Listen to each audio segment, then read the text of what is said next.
बहुत समय पहले की बात है। रामपुरी नगरी में एक गरीब किसान रमेश और अपनी पत्नी सुनीता के साथ रहता था। उसकी फसल पूरे गांव में सबसे अच्छी होती थी। वह फसल उगाने के साथ साथ सब्जियां भी बेचा करता था।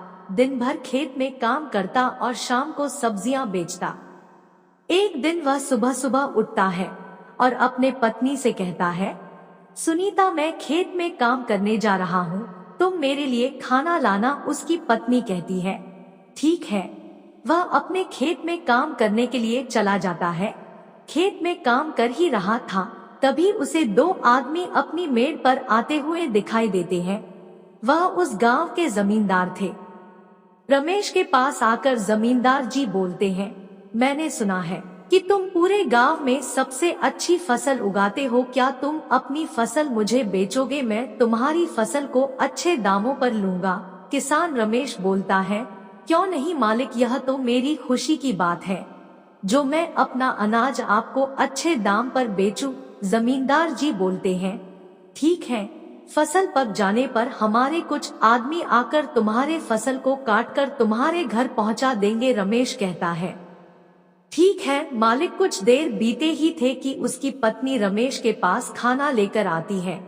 रमेश खुशी से बोलता है, अभी थोड़ी देर पहले जमींदार साहब आए थे, उनको हमारी फसल चाहिए, वह हमें अपनी फसल की अच्छी कीमत देंगे। यह सुनकर सुनीता बहुत खुश होती है।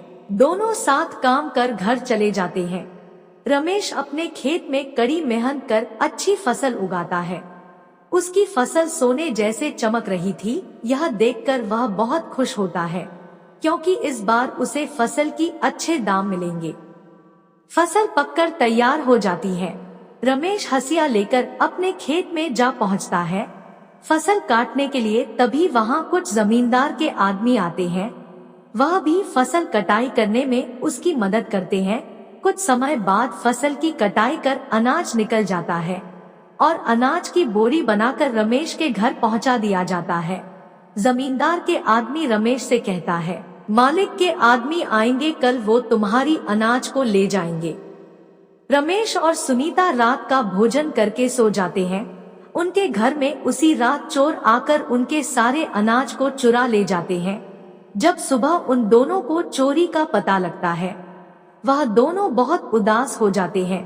वह यह सोचता है कि जब जमींदार का आदमी आएगा तो मैं उसे क्या जवाब दूंगा। थोड़ी देर बाद जमींदार का आदमी आता है और रमेश से कहता है, लाओ रमेश, अपना फसल दो। रमेश उदास मन से कहता है, मेरी अनाज चोरी हो गई। क्या तुम्हारी अनाज चोरी हो गई? तुम शीघ्र ही मलिक के पास चलो। रमेश कहता है, ठीक है। वह दोनों जमींदार के पास जाते हैं। जमींदार साहब, मेरी अनाज किसी ने रात को चोरी कर ली। जमींदार बोलता है, तुम अधिक पैसों के लालच में अपनी अनाज किसी और को तो नहीं बेच दी? रमेश कहता है, नहीं मालिक, मैं ऐसा करके इस गांव से कहाँ जाऊंगा। अगर मैं ऐसा करूंगा तो कभी ना कभी आपको यह बात अवश्य ही पता चलेगी। जमींदार कहते हैं, ठीक है रमेश, कोई बात नहीं, तुम मुझे अगली बार अपनी अनाज बेच देना। रमेश उदास मन से अपने घर वापस लौट जाता है।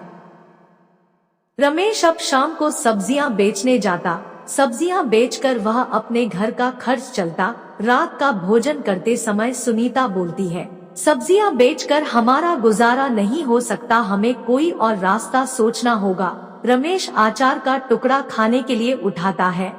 तभी उसे एक उपाय सोचता है। वह सुनीता से कहता है, क्यों ना मैं अचार बेचने का काम शुरू करूं और तुम अचार भी अच्छा बनाती हो। सुनीता अचार बनाने में जुट जाती है और रमेश उन अचार को बाजार में बेचने जाता है। उस दिन अचार की बिक्री काफी अच्छी होती है। वह घर आकर अपनी पत्नी से कहता है, हमें अचार की मात्रा और बढ़ानी होगी, लोग तुम्हारे अचार को बेहद ही पसंद कर रहे हैं। सुनीता और अधिक अचार बनती है। रमेश उसे बाजार में बेचता। ऐसा करते करते वह एक अचार की दुकान खोल लेता है। अब सारे गांव के लोग उसके दुकान पर अचार खरीदने आते। एक दिन जमींदार उसकी दुकान से गुजर रहे होते हैं। वह रमेश की दुकान पर जाते हैं और कहते हैं, क्यों रमेश, तुमने यह धंधा कब से शुरू किया? रमेश बोलता है। बस कुछ दिनों से ही मालिक। जमींदार रमेश की आचार को चखते हैं। उन्हें आचार काफी पसंद आता है और कहते हैं, रमेश क्या तुम मेरे लिए 60 किलो आचार बना दोगे? रमेश हाँ में जवाब देता है। यह बात रमेश अपनी पत्नी को बताता है और उसकी पत्नी खुश होकर आचार को बनाने बैठ जाती है। कुछ ही दिनों में आचार बनकर तैयार हो जाता है। रमेश की पत्नी बोलती है कि कहीं फिर से हमारे घर में चोरी ना हो जाए, हमें कुछ सोचना चाहिए। रमेश कुछ देर सोचता है और कहता है, तुम चिंता ना करो, इसके लिए मेरे पास एक उपाय है। वह आचार को मटके में रख देता है और एक मटके में मिर्च भरकर दरवाजे के ऊपर रख देता है। इस बार फिर चोर उसके घर में चोरी करने आते हैं। चोर घर में घुसते ही दर्द से चिल्लाने लगते हैं क्योंकि उनकी आंख में मिर्ची जल रही थी। तभी वहां रमेश और उसकी पत्नी पहुंचते हैं। रमेश पूछता है, तुम हमारे घर में चोरी क्यों कर रहे हो? बहुत डांट फटकार के बाद वह चोर बोलते हैं, हम तुम्हारे घर में चोरी किसी के कहने पर कर रहे हैं। रमेश पूछता है, वह कौन है? चोर दर्द के कारण रमेश से कहते हैं, वह आदमी जमींदार का आदमी है, उसी ने तुम्हारे घर में चोरी करने के लिए कहा। अगली सुबह रमेश जमींदार के घर पहुंच जाता है। वह सारी बात जमींदार को बताता है। जमींदार अपने आदमी को बुलाते हैं। आदमी अपनी गलती की माफी मांगने लगता है। जमींदार कहते हैं, माफी हमसे नहीं रमेश से मांगो। रमेश कहता है, मैं माफ नहीं करूंगा, तुम जैसे आदमी तो पुलिस के हवाले कर देना चाहिए। और वह ऐसा ही करता है। कुछ देर बाद आचार का सारा डिब्बा जमींदार के घर पहुंचा दिया जाता है।